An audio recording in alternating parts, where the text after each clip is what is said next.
आयासीं तो आयासीं वरी तुंहिंजे नज़र ते अचिणो आहे तुंहिंजी यादि सतायो खणी तोखे ख़्यालनि में ई ॾिसणो आहे असीं पंहिंजी दिलि खे ॻलींदासीं असीं पंहिंजो पाण पलींदासीं पंहिंजे पाण सां सूर सलींदासीं पर सूर नथो सां खलणो आहे तुंहिंजे दर ते अचूं तूं अचणु न ॾीं तोखे ॾिसणु घुरूं तूं ॾिसणु न ॾीं हा मूंखे कंहिं बि नमूने पुछणु न ॾीं हाणे मूं सां कुझु बि न पुछणो आहे असीं आयासीं तो आयासीं वरी तुंहिंजे नज़र ते अचिणो आहे न कबो बेसुन तकरारू हलिया वेंदासीं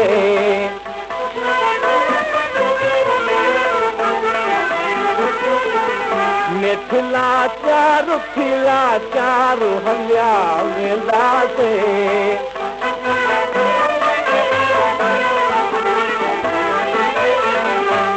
हम पातो खबरू पंहिंजी वफ़ा जे बदिले बदिले बदिले हा वफ़ा तो गुरू पंहिंजी वफ़ा जे बदिले बदिले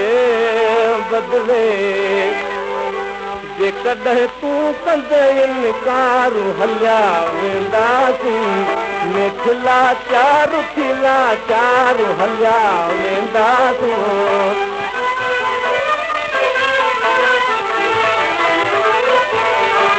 तुंहिंजी मर्ज़ी ते छॾियल आहे रहूं या न रहूं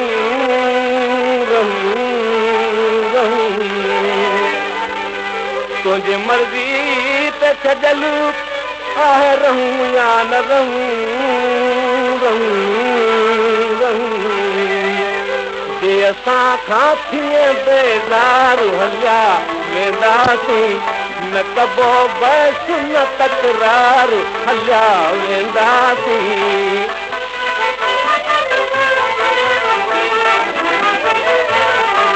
पाण ॾाढनि ते ज़ियार कहिड़ी असांजी हलंदी